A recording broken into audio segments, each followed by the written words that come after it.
make sure you guys understand that this is simply this thing that I am highlighting here, the transfer function that you should have derived from the reference. This is exactly the same thing. And what I have here is a gain, Kp. So this is a fixed proportional gain. So if I can click on this, you see highlights, and it takes me to the top here. I have all these commented out because these are how I vary. These are the me varying the Kp gain so that we can see how it behaves for different gains. So this is what I want to show you for this assignment. All right. So let me just discuss the setup so that you know where we are. So this is the simple transfer function, P underscore position. So this is the transfer function. And this, if we look at our diagram, this is supposed to be this one, the plant. Remember, this is a different name for a name that you can use for a system, plant. It comes from the beginnings of feedback where they use in industrial applications where they call these things plants. So that's where this name comes from. Now the gain Kp is actually our controller. So what we have right here in this MATLAB code, in this simple MATLAB line right here, this is the gain Kp, which is our proportional controller. This little p here stands for proportional, and then this is our simple transfer function. So what we have here, this is the simple communication channel that is shown over here in our schematic. And if you ignore this feedback line, right, this line coming down, and if you just consider this channel from R to Y, this is your open loop. This is what we call by using this is what an open loop is, because of the simple fact that you don't have a communication channel going back to the input to calculate some kind of error. So it is very simple to understand schematically what an open loop means, right? Because there, of course, if your system is more complicated, you may have closed loop systems in here. But if you remember from EE 371, you can actually calculate the equivalent transfer function of a closed loop system. So it doesn't matter if you have closed loops here. Eventually, this main or general channel here, this is our open loop, ignoring this feedback line in the bottom. So how do we represent that in MATLAB? Well, this is actually shown right here. This position transfer function is actually our open loop, because you see all we have here is the gain multiplying this thing, the transfer function. So this is our open loop transfer function. So in the assignment, you may remember that you were asked to compute the open loop response, right? So all you have to do is feed this transfer function which you have created, which in this case is the product of a Kp gain times the transfer function. This is your open loop transfer function. And then you feed this into either the step command or the LSIM command in order for you to calculate responses more general than steps to inputs which are more general than steps, if you remember. So I want you to at least try for several times computing the responses for using the step command, right? So that you understand what this thing gives you when you use it, because it is in practice, you want to get the step response right away. So all you have to do is really use that command, which is simple. Now, if you want to get more sophisticated inputs and then see how the system behaves to these sophisticated inputs, then you need to use the LSIM command. LSIM stands for linear simulation, right? I mean, this is a linear system, so you are trying to simulate it. So it is a very simple thing to do. So if you want to obtain, as I show here, the open loop response, all you have to do is use the LSIM command. And the arguments are as follows. You put the open loop transfer function, right, which is just this. You put in your input, and then you put in the time vector. So this thing will calculate the open loop response because you are just specifying that your system consists of only this thing, no feedback. So that is what we mean by open loop response, or by an open loop system. And you should be clear on this so that we can move on. All right. So that is how you represent this in MATLAB. Is the simplest thing, right? Now, how do we specify this feedback? How do we embed this? You can use this word because this is how you usually refer to this. We're going to embed this open loop system into a closed loop and see what kind of behavior we get out of this. Now, before I do that, I want to run this code because I think it's already set up. So what I have here is, remember, all I did here is compute the square wave response for the open loop. So this is what this thing did. And I want to plot this thing. So if you see me highlighting this thing here, this is the first figure I produce here. So in the figure, you will see the square wave input and the square wave response for this open loop. Let me just run this so that you can see what we are seeing here. So now look at this. We have the usual legends and the usual inputs. This is the simple square wave. And notice the behavior of this. You can all agree, or we can all agree, that this red line here isn't a square wave. Remember the purpose of this, right? Try to understand what we are doing. We have an open loop. Our input here is a square wave. So what we are trying to do is for the output to behave like a square wave. Because this square wave may be a changing position that you want the system to achieve. Remember, this thing is a motor, right? So suppose this square wave is proportional to an angular position. When you are at the top of the square wave, that may be 50 degrees. When you are at the bottom of the square wave, that might be 30 degrees or something. So the where's my plot here? So these values, the high value and the 1 and the -1 on the square wave, these may be proportional or can be made proportional to positional to angular positions. Remember, the transfer function that we are using is the position transfer function, which means somehow in our setup we have a sensor connected to the motor, as we actually do in the lab. Let me go down here. Here's the schematic. You have your motor, and then you have a 360-degree potentiometer. So this thing will actually give you a voltage which is proportional to the position of the motor. So if you, by you feeding a square wave into the system, you want the motor to reach two separate positions, angular positions, right? So this is why you actually feed in a square wave, because this is sometimes one of the applications that you want a system to have. You want a system to reach a desired position, and then you want it to change from that position over to another different position with certain performance, right? So this is why we actually study these square wave responses, because these things have applications in real life, right? So let us go back to what we're doing. We have our motor, we have our simple proportional controller, which, remember, this is nothing but a scalar. It's a number, it's an integer number. In this case, we call it KP. So in our case, this is a fixed proportional controller, KP. We have a square wave here because we want this motor to change from one position to reach a desired position and then change to another with certain performance. We don't really care about the performance right now, but this is the idea of what we're trying to do. And this open loop response tells us the following. Let me show you how you interpret these things. Remember, this blue line, which is the step, I mean, I should have really called this, it is a step because I had a different scalar here. I will be changing these parameters over and over. This is a step response, right? Because you only see the input going from 0 to 1, and then it stays there for, for the remaining time. So that is a step response. But if I take it back, if I make the scalar back, I make it be 1 again.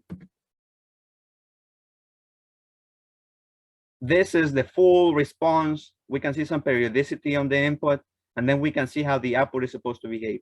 So if this is our input, this is the blue line represents our desired positions, and the red line represents the angular position of the motor. You can see, you can all agree that this looks nothing like a square wave, which means, right, the punchline for this image is that the desired position is actually never reached. Look at this, right? Suppose our angular position is 1 degree. You can see that this red line never reaches 1 degree at all.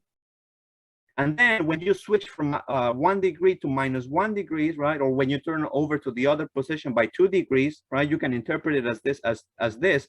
You can see that the red line tries to follow, or it actually tries to go down to the other position, but it can't really reach it. So this is one of the limitations of open loop systems, right? You have an open loop which contains a system that you are trying to control. And given the input, the output should look something similar to a square wave.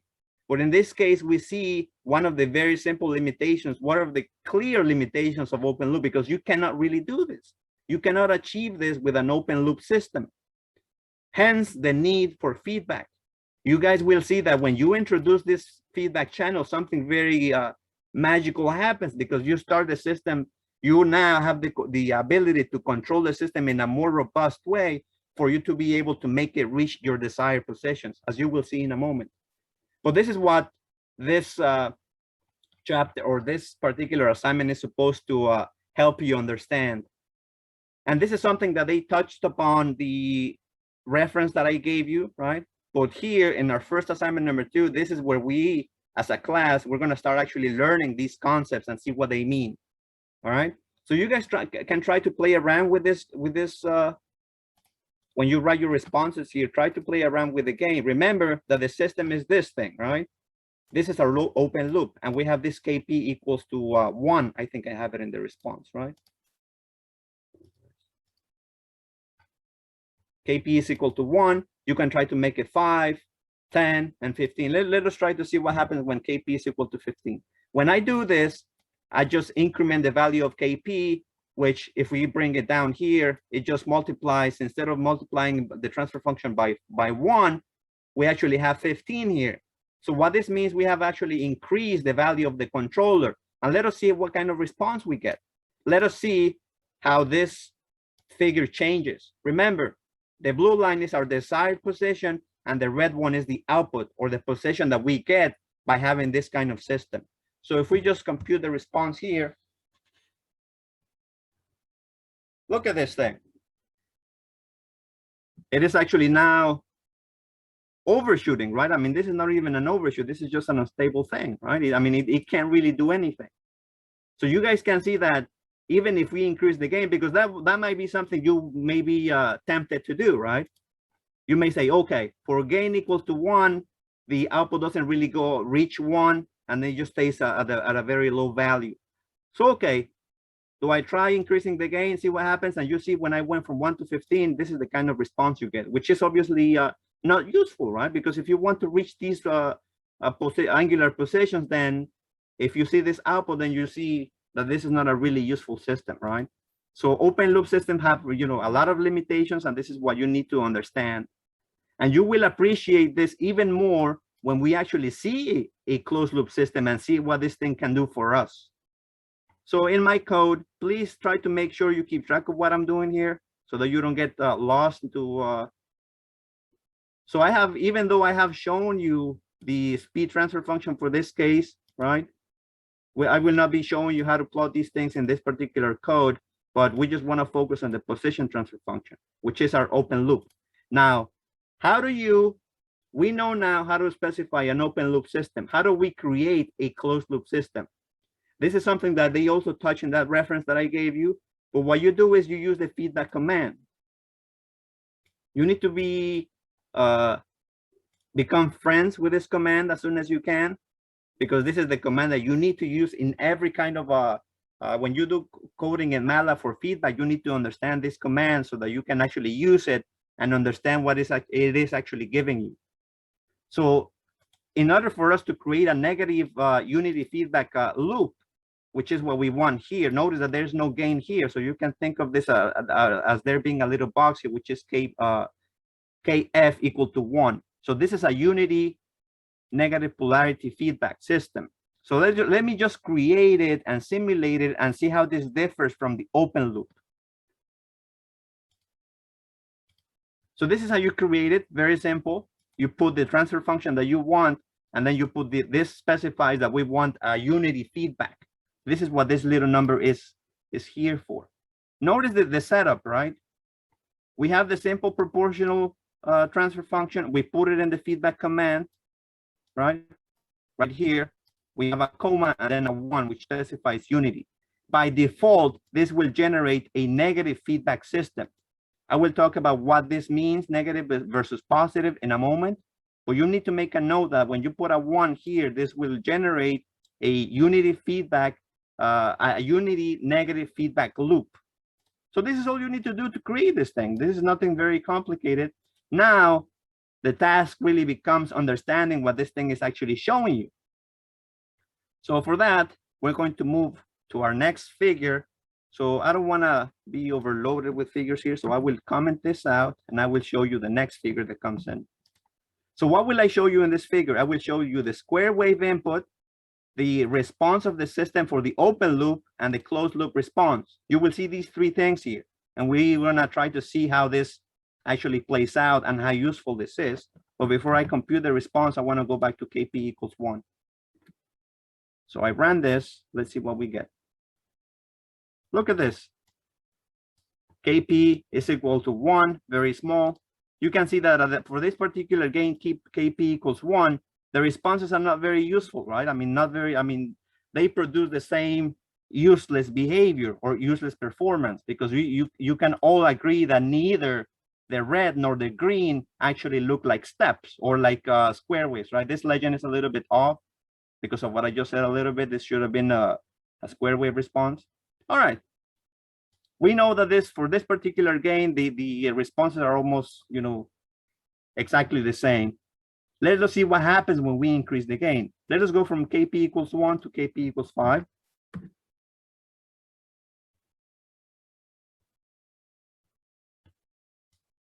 Uh-oh, we're starting to see some very big differences, right? Notice how this red wave from here starts to go crazy, right? I mean, it starts just behaving in a weird manner.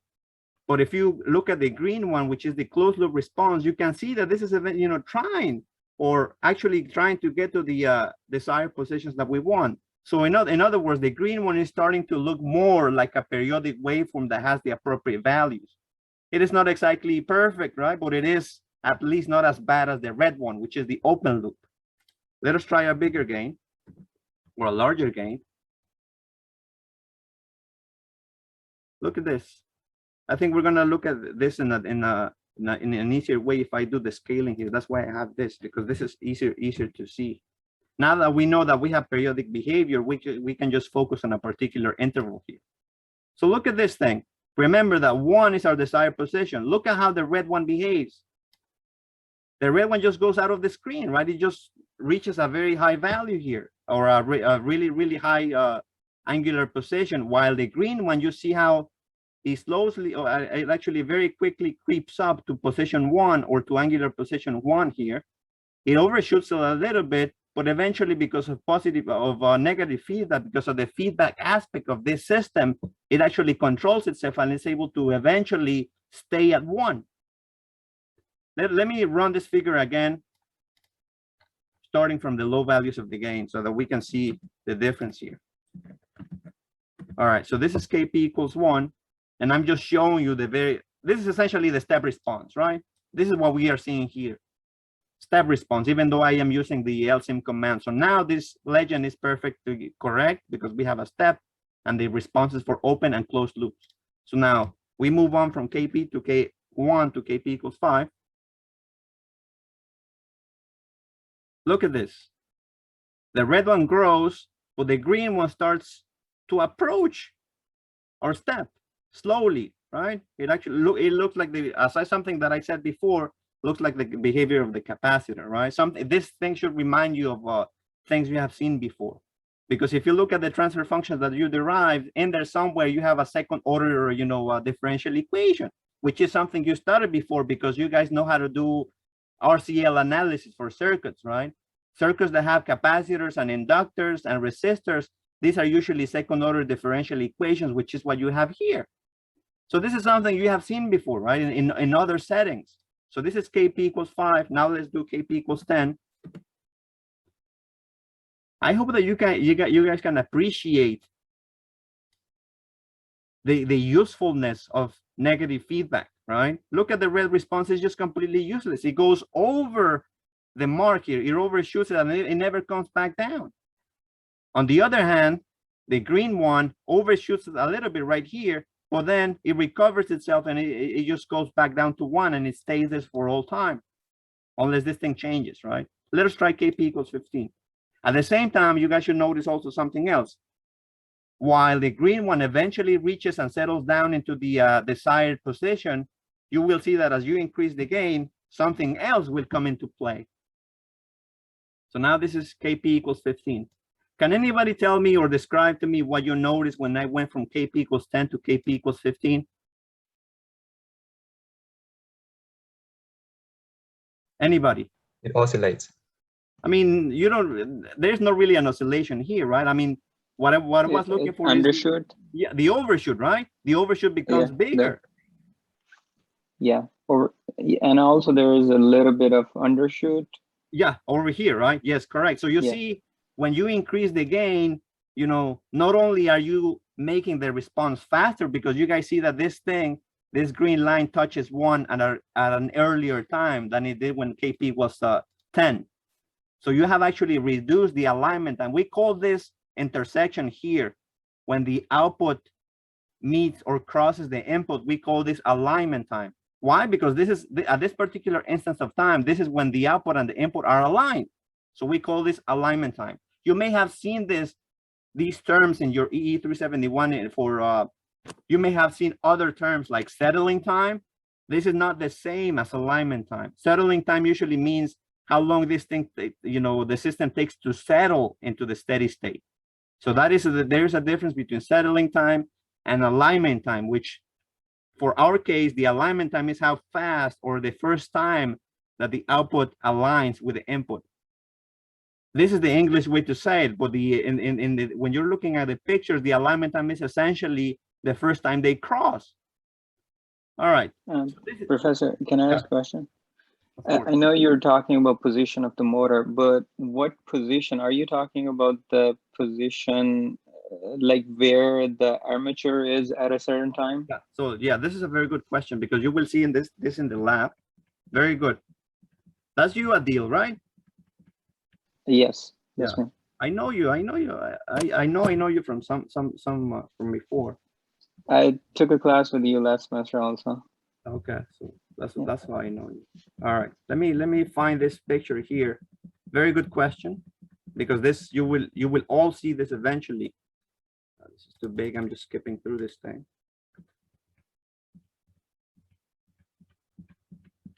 Right here.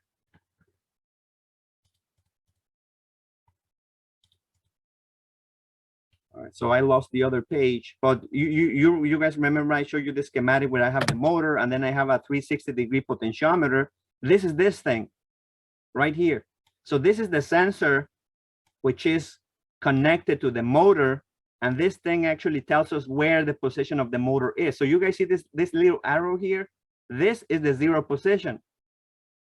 So by alignment or by being at the 0 position, this arrow here will actually point straight up. So you can think of this as a reference. So if it moves to the either to the right or to the left, you know, the angular position changes. So if this is our 0 position, then if this arrow were looking straight to the right, that would be a 90-degree position, right? Or a 90-degree angular displacement from the reference. This would be 90 degrees. This would be 180. And the full circle will be 360, right? So this is what I mean by a angular position, because in the lab, we actually have a reference. So you can think of this response as this one here can be any angular position that you want, because, you know, a step response just goes from 0 to 1 because this is a linear system, right? Because it is a linear system, you can eventually employ this very useful concept that you learn in all your classes, which is, what is this very important concept that you learn about linear systems when you first, you know, study them? This word starts with an S.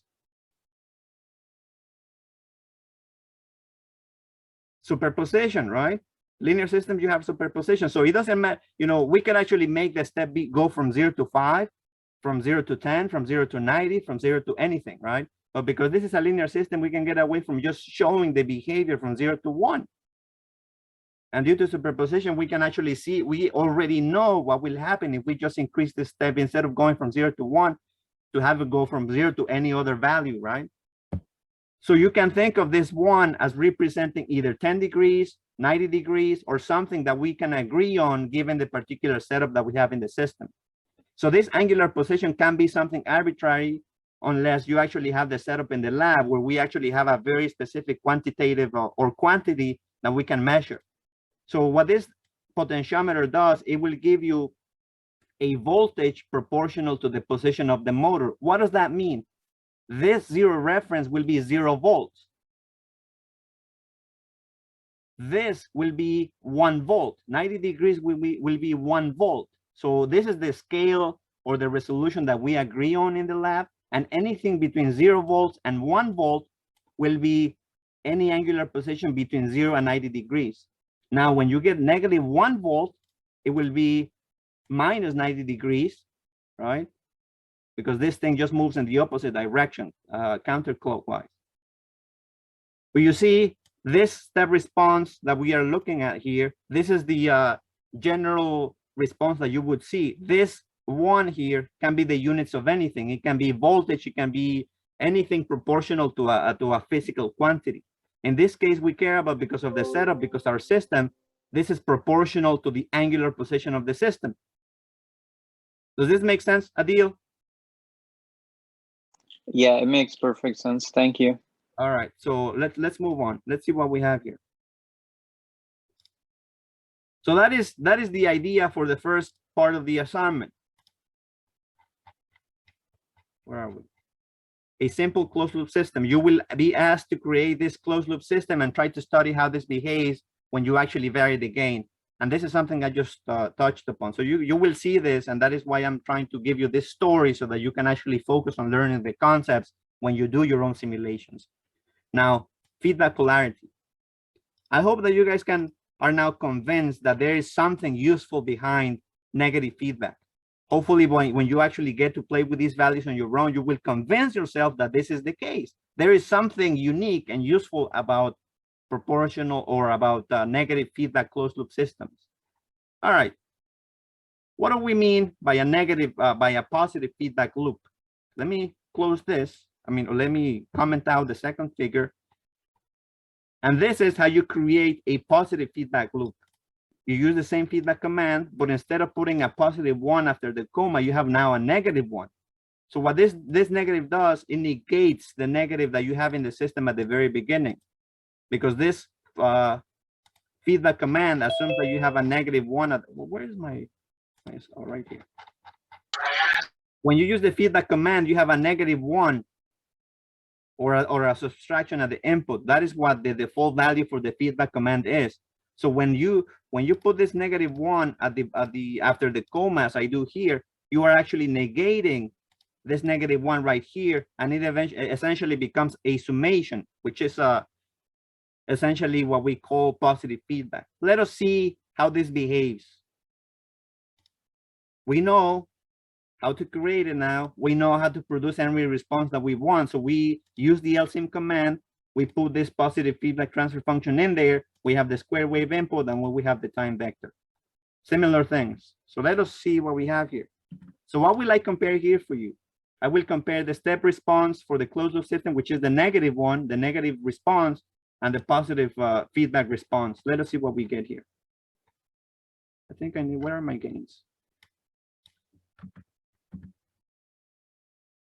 So this is, I'm just calculating the response for this particular gain, for this particular, the positive and the negative feedback loops. So that's Kp equals 1. This will be Kp equals 5. Of course, the green one will just behave in the same way that we saw before, because nothing has changed for the negative feedback. And this is Kp equals 15. What do you guys notice? What happened here? What did you see for the positive feedback channel, for the positive feedback loop? Anybody?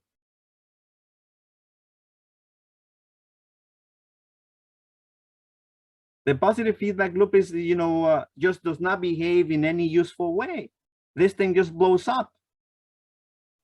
Why? Because if you have a positive here, when the feedback signal comes in, instead of taking the difference between these values here, between the input and the output, instead of taking the difference, or in other words, instead of making this signal smaller, because you have addition here, you're actually adding them up and making the system bigger. So this system is what positive feedback is. You actually keep feeding a big quantity back into the loop, and then as it goes to the loop, it actually grows and grows and grows without bound.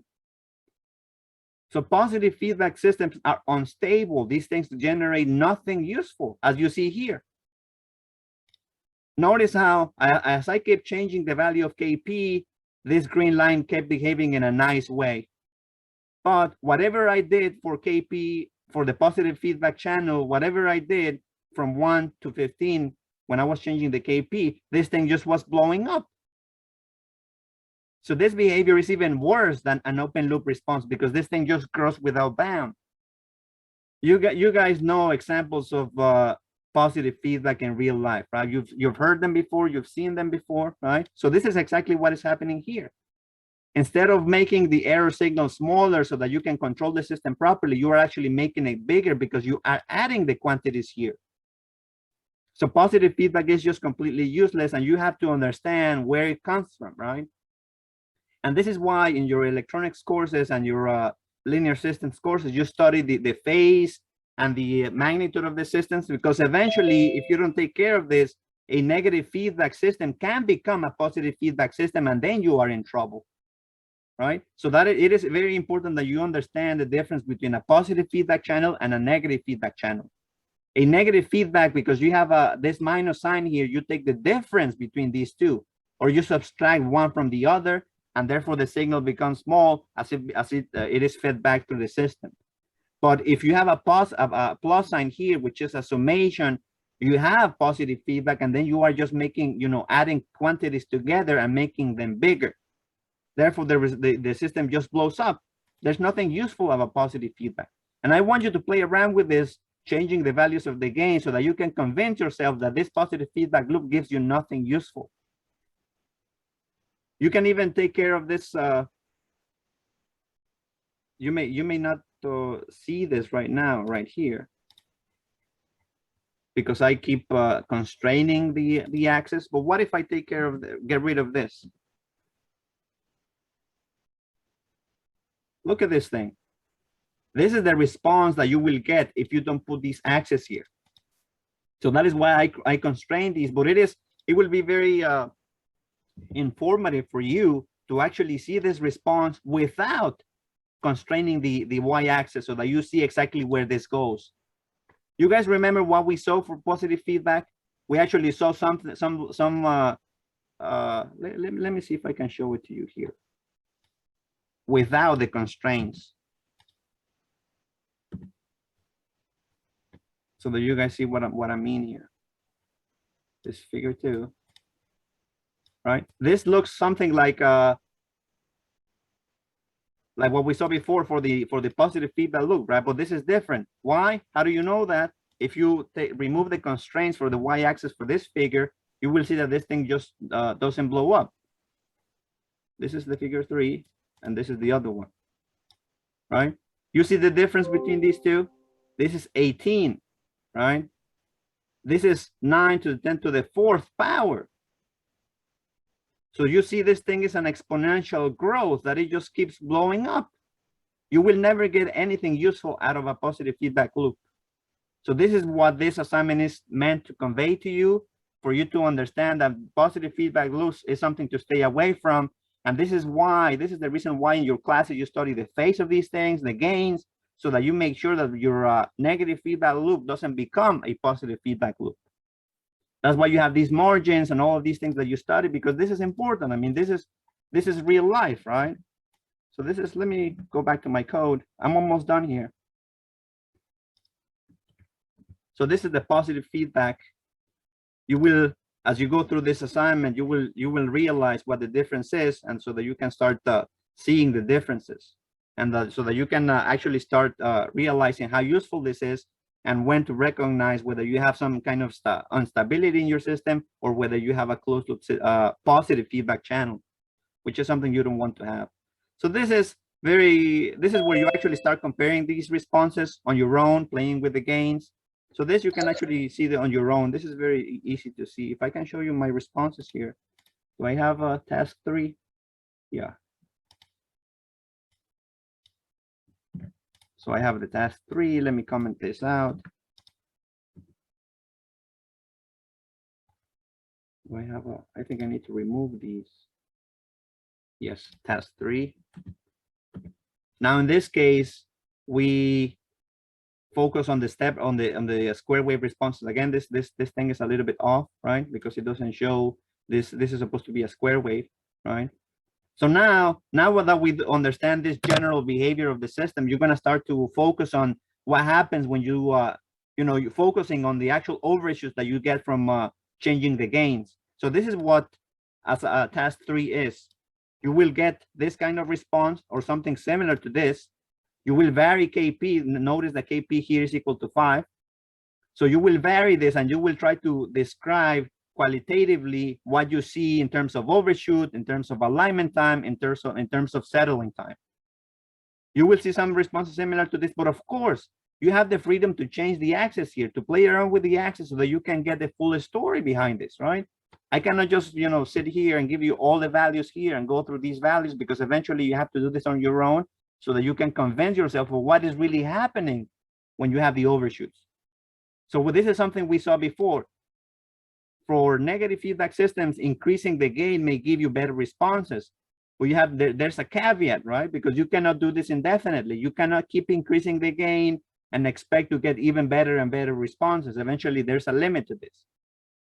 How do you relate this to what you saw in EE371? For those of you that already took it, there's a topic that you covered, the root locus.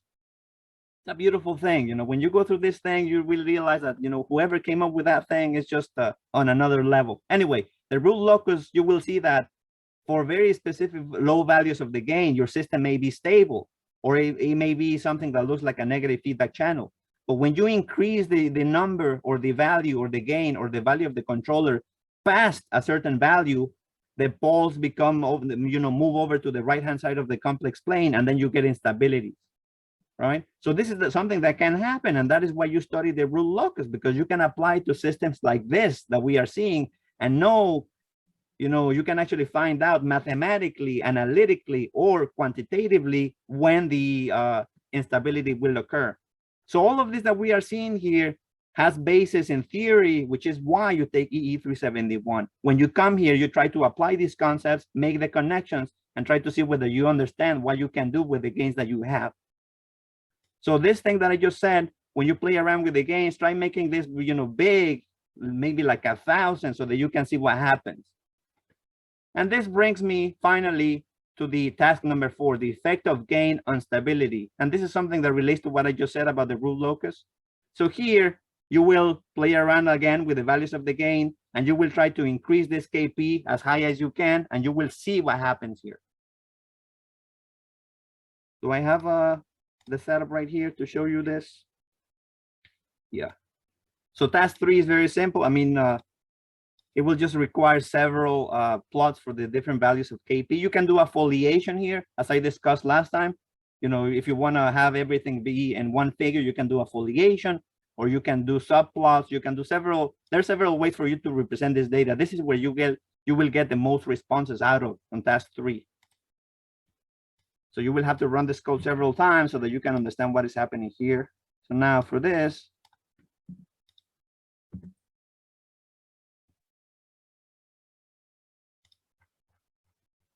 that is actually the same thing. So let me make this KP equals to 300. That is for task 4. I could do, we already know what happens for KP 1 and 10, but what I really, let's do 25. We haven't seen 25. Let us not go too fast, right? So this is the response for KP. I mean, this legend is also not correct, right? I have KP equals 25. But notice this, right? I think somebody pointed out like a deal. You see the overshoot, right? You see this this starts becoming more prominent, and you have undershoot, like he said, right?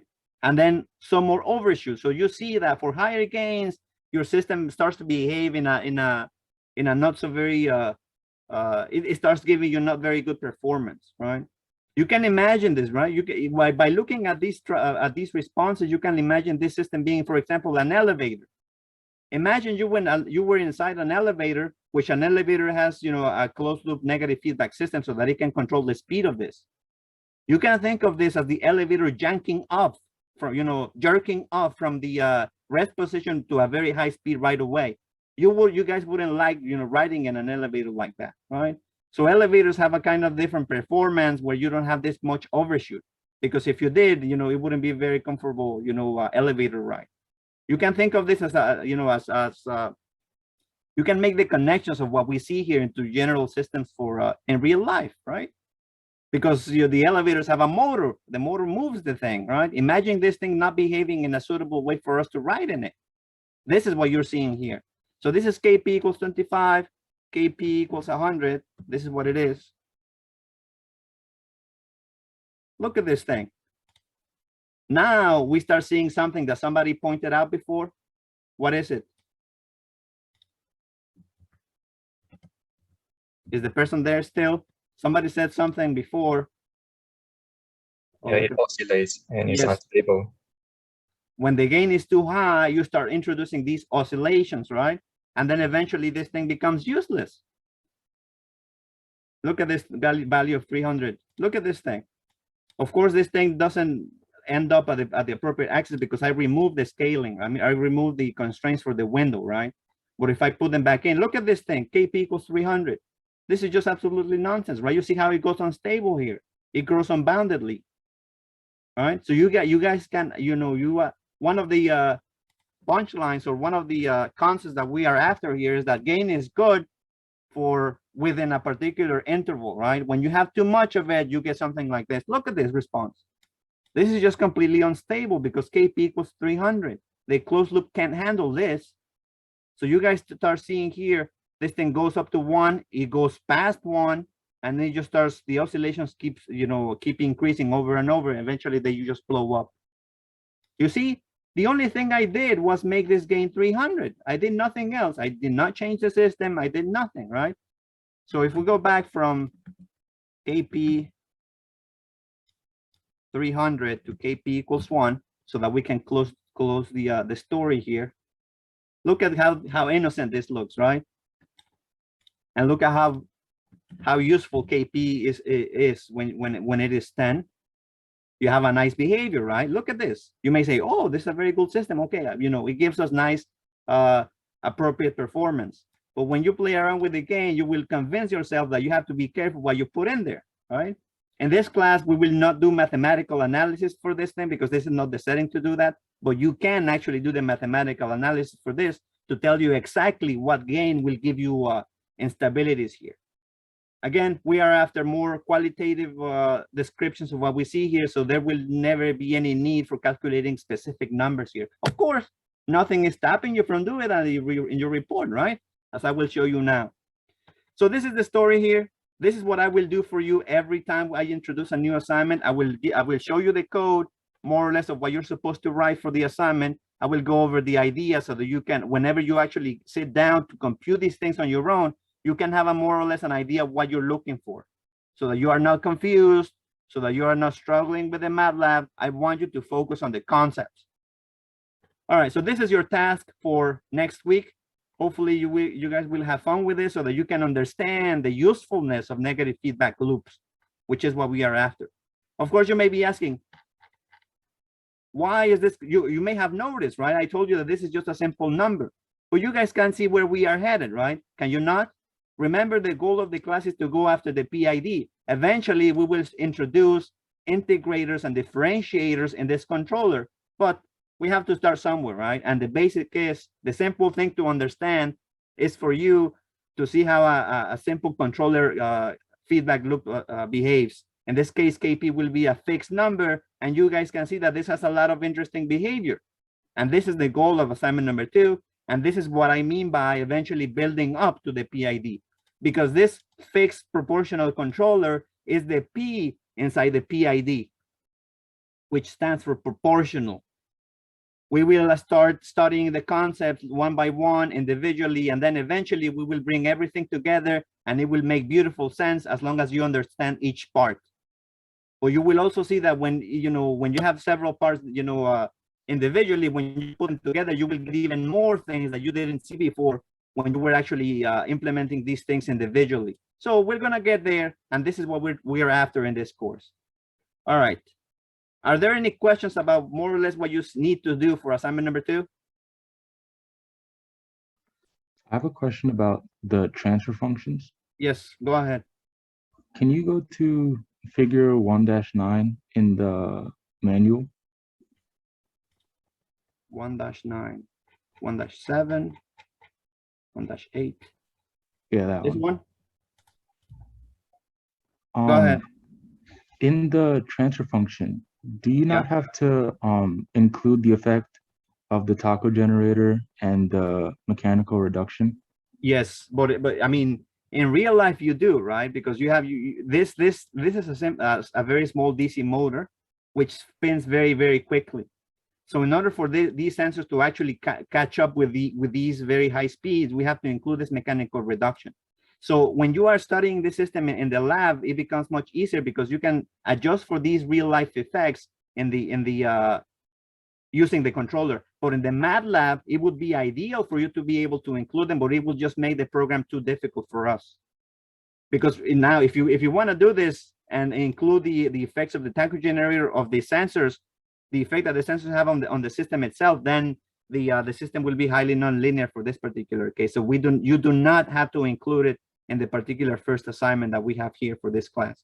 All you have to do is derive the equations as if you had no problem or no influence from the taco generator or the mechanical reduction. You will see this will make sense when you actually get to the lab. But for us, understanding the basic principles behind all of this, it suffices to understand simply the transfer function behind the motor, because this will be very negligible, very small. So eventually in practice, it boils down to just having your transfer functions here. So that is why we can get away with, in the first assignment, just deriving and focusing on the assumptions that you make when deriving the transfer function. You do not have to include the effects, but of course, they will be so small that in practice, you don't really have to consider them at all. They will be solved automatically by the feedback controller here. That is why this thing is so important for us to understand. Because in practice, even though you may not understand a very simple a system a system inside your block, even though you may not understand it perfectly, you want to simplify it, this controller will actually help you control it in any way you want because of its nature of its feedback, negative feedback loop, which actually, adjusts itself given that you set up the appropriate gains. So in a nutshell, or to summarize, you do not need to consider these things in MATLAB for us because it will just make our code too complicated. And I don't want to get into that. All right. But it has an effect, but in the lab, it actually, this magical thing, the PID controller takes care of everything here, of all these systems that you are trying to, that you have in conjunction with the motor itself. So don't worry about these things for now. In the report, they are there in the lab, and you will see how to deal with them when you are actually using the controller. But for now, you don't have to say anything about the taco generator or the 360-degree potentiometer. What we are after is a general understanding of this DC motor and where the equations come from and what kind of system you are dealing with. Does this make sense? Who was it that asked the question? What's your name? Tyler. All right. Does this make sense, Albert? It makes sense. It's Tyler. Okay. Tyler, does it make sense? Yeah. So there's a look. Like I said at the very beginning, there's a modeling aspect behind, electrical engineers is a very big branch. It's a beautiful subject, right? And there's people that just focus on modeling systems, right? So eventually you have to do, a lot of simplifications. And this is one of the simplifications we have to do so that our MATLAB code doesn't simply just too big or too unwieldy or too obscure. Because there you guys can achieve the same things we are doing in MATLAB through using Simulink. I don't know if you've heard of Simulink before, but what this Simulink enables you to do is to just place these blocks as if you were designing in these software that you used before. I don't remember the name. In the software where you have a design page, and then you just drop the components from a library onto the workboard, and then you just connect the wires like a schematic.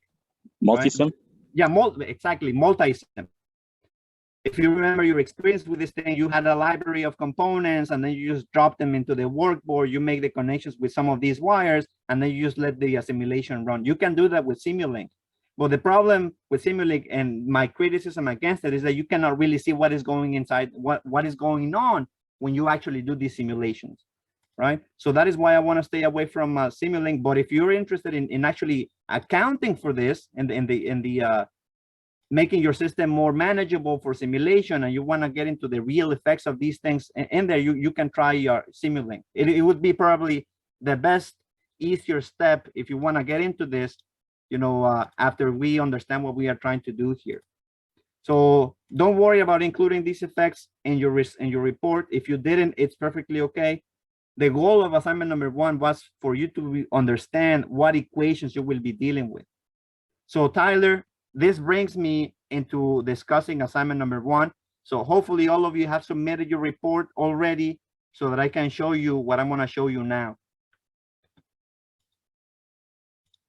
Remember that there will be a penalty if you submit this report too late, right? So it is in your best interest to submit it as soon as you can. So you guys can see that this is exactly the same diagram that you have in the reference, right? You saw how you make all of these assumptions. So let me just show you what she did, right? This is a very general discussion of this. She doesn't include any of the items that Tyler brought up, the tacho generator or the 360-degree potentiometer, because in this case, we don't really need it. You will see that when you use the feedback system or the setup in the lab, this feedback will take care of everything for you, right? But we are after the principles of what that is why we only care about deriving the main equations for the motor. So all of this should be very similar to you. You have the error here. So what she did, she included a short, I mean, I wouldn't say short, right? But this is a very thorough description of what she did, the friction coefficients, the torque, the net force. So she derived all this, and eventually she came down to this voltage equation, which is a second order differential equation, right? Because you have this derivative here. So eventually, so this is an example of what a report for this assignment, a perfect grade for this assignment looks like, right? You don't have to do all of this, right? As long as you explain exactly what you are seeing and what each equation means, you don't have to write a 16-page long report. But eventually, but you see why I like this report? Because she took this class as, whenever she was writing a report, she wanted to say something very specific about the work, right? So this report, even though it's 16 pages long, she felt like she said everything she wanted to say about this particular assignment. And this is one good, useful way to look at this, right? If you're unsure as to what to include in the report, make sure you put in something, you put everything in the report that you want to say, that you want to highlight, that you want to bring out, so that you can actually make your writing your reports easier. Of course, there are guidelines, right? I told you before what I expect to see there. So at least you should meet the basic guidelines. But if you want to say more, if you want to do more, try to look at it this way. Try to include everything that you want to say, given the constraints that we have or the guidelines. So eventually she converged to the same thing that we have in the reference, right? All of these equations. And then she calculated the open loop responses. This is something similar to what I showed you today in the for assignment number 2. But if you read this assignment, you will see that she doesn't discuss these effects of the tacho generator and the potentiometer, because we don't need to. In this case, the principles will apply when you are in the lab. The principles that we learn will help you understand what is going on when you actually go to the lab. And you will see that the feedback controller takes care of everything for you. The noise, of course, you know, even though I don't show you this, going back to Tyler's question, right? You guys know that there's noise in this thing, right? So if we want to be critical about this, if we want to include the effects of the tacho generator, the effects of the potentiometer, we have to also include the effects of the noise, right? So you know, when you start going into the rabbit hole, you will see that you need to consider many more things that you probably didn't consider before, right? There's noise inherently in these kind of systems, right? But you will see that this system is so robust, so useful, that it actually takes care of most of these things automatically. And that is the beauty of feedback. And this is something that you will learn as you go through this course, that this thing is so useful, and that's what we see it everywhere. This feedback is everywhere. You may not realize it, guys, but it's everywhere. All right. So Tyler, don't worry about including these things for now. Of course, you may look into it, and I can discuss it with you at an individual meeting. I would be happy to do so that I can give you more advanced insight into what goes on when you model systems. But for our general class, because we are after basic principles, you do not need to do this. All right. So hopefully that makes sense. So this is an example of what a report looks like. She tried to do a foliation here, where everything is in the same figure. You just change the gains and see what the response, what kind of responses you get. So this is the report she submitted for assignment number 1.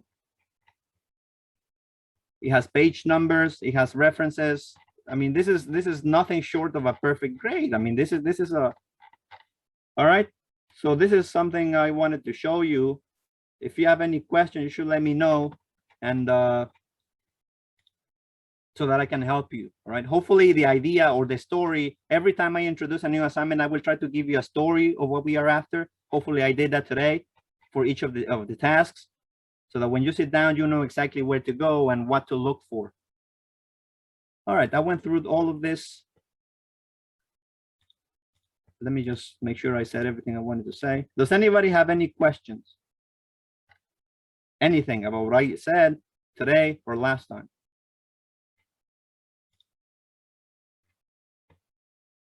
All right, so you guys see that today we are here. There is no class next time, right? I mean, next week. We are only meeting 2 weeks from today. So that is when your next report will be due. And then, so what will happen now? You will submit your report, or you should have submitted your report by now, right? You will get comments from me to your particular report, so that you can incorporate these my feedback onto your further report, so that you can improve on them, right? You will get a reply whenever you have submitted your report from me. You will get a reply from me, and this is how the course is going to work. Are there any questions about the topic itself or the calendar here?